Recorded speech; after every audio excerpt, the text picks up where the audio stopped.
आगामी लोकसभा चुनाव के मद्देनजर मंगलवार को उत्तराखंड के पौड़ी गढ़वाल और यूपी के बिजनौर पुलिस के अधिकारियों की कोटद्वार में बॉर्डर मीटिंग हुई।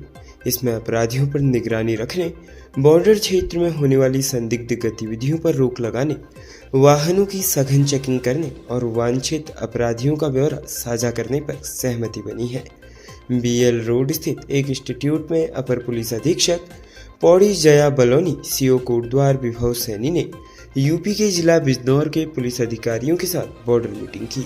इस दौरान चुनाव को प्रभावित करने वाली गतिविधियों पर प्रभावी नियंत्रण के लिए दोनों प्रदेशों के सीमावर्ती जनपदों में तैयारी शुरू करने पर सहमति बनी। बैठक में अपराधियों पर निगरानी रखने, बॉर्डर क्षेत्र में होने वाली संदिग्ध गतियों पर रोक लगाने, वांछित अपराधियों का ब्यौरा साझा करने, अंतर्राज्यीय चेक पोस्टों पर पैनी नजर रखने, संदिग्ध लोगों पर नजर और सघन वाहन चेकिंग चलाने पर चर्चा हुई। इस दौरान अवैध हथियारों की बरामदगी, चेक पोस्टों से निकलने वाले 2 पहिया और 4 पहिया वाहन सवारों पर नजर रखने, चुनाव के दौरान नकदी व प्रलोभन देने वाली वस्तुओं का आदान प्रदान होने की स्थिति में संयुक्त कार्रवाई करने पर विमर्श हुआ। साथ ही अवैध रूप से लाई जाने वाली शराब, मादक पदार्थों व अन्य सामग्रियों पर रोकथाम करने के संबंध में भी चर्चा की गई। उत्तर प्रदेश की ओर से बिजनौर जनपद एसपी ग्रामीण रामर्ज, सीओ नजीबाबाद अनिल कुमार के साथ ही बड़ापुर, मंडावली, नजीबाबाद, रायपुर और नगीना समेत सभी थानों के थानाध्यक्ष मौजूद थे।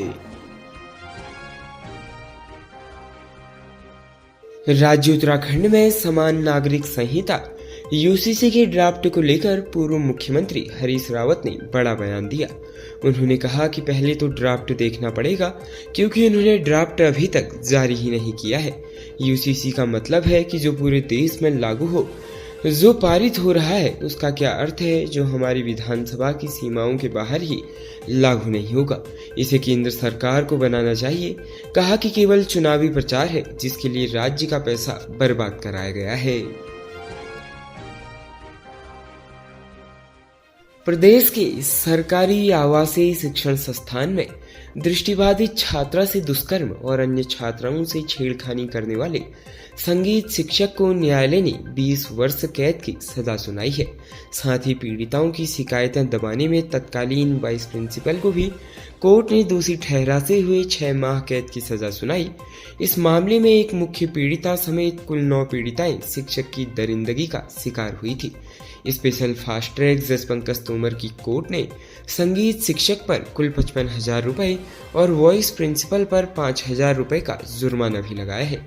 शासकीय अधिवक्ता किशोर कुमार ने बताया कि अगस्त 2018 में बाल कल्याण समिति को शिक्षण संस्थान में दृष्टिबाधित छात्राओं के साथ छेड़खानी की शिकायत मिली थी। इस पर बाल कल्याण समिति की अध्यक्ष कविता शर्मा की अध्यक्षता में इस मामले की जांच की गई। जांच के बाद अध्यक्ष कविता शर्मा की ओर से संस्थान के संगीत शिक्षक सुचित नारंग के खिलाफ दुष्कर्म और छेड़खानी का मुकदमा दर्ज कराया गया था। इस मामले में पुलिस ने जांच की तो एक के बाद एक 9 दृष्टिबाधित छात्राओं के साथ इस तरह की घटना होने की बात सामने आई। पता चला कि सुचित नारंग इन छात्राओं को संगीत कक्षा में बुलाता था, वहां पर उनसे गंदी हरकतें करता था। सुचित पर आरोप था कि उसने इन छात्राओं में से एक के साथ दुष्कर्म भी किया। इसकी शिकायत जब उन्होंने प्रबंधन से की तो प्रबंधन भी इस बात को छुपाने में लगा रहा।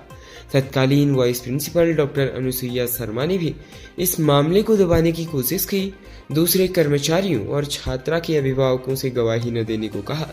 इस पूरे मामले में पुलिस ने प्राथमिक जांच करने के बाद शिक्षक सुचित नारंग, तत्कालीन director Anuradha Dalmia, vice principal Anusuiya Sharma, छात्रा की अभिभावक और लखनऊ के आश्रम की कर्मचारी पूर्णिमा के खिलाफ पॉक्सो की विभिन्न धाराओं में चार्जशीट दाखिल की। इस मामले में अभियोजन की ओर से पीड़िताओं समेत कुल 21 गवाह पेश किए गए। इनके आधार पर सुचित नारंग को दुष्कर्म का दोषी पाया गया, जबकि अनुसुईया शर्मा बातें छुपाने और गवाहों को चुप कराने में दोषी पाई गई। खबरों में बने रहने के लिए धन्यवाद। खबरों से प्रकाशित रहने के लिए कुमाऊनी कुटुंब को सब्सक्राइब करना न भूलें तथा खबरों को शेयर कर सहयोग प्रदान अवश्य करें।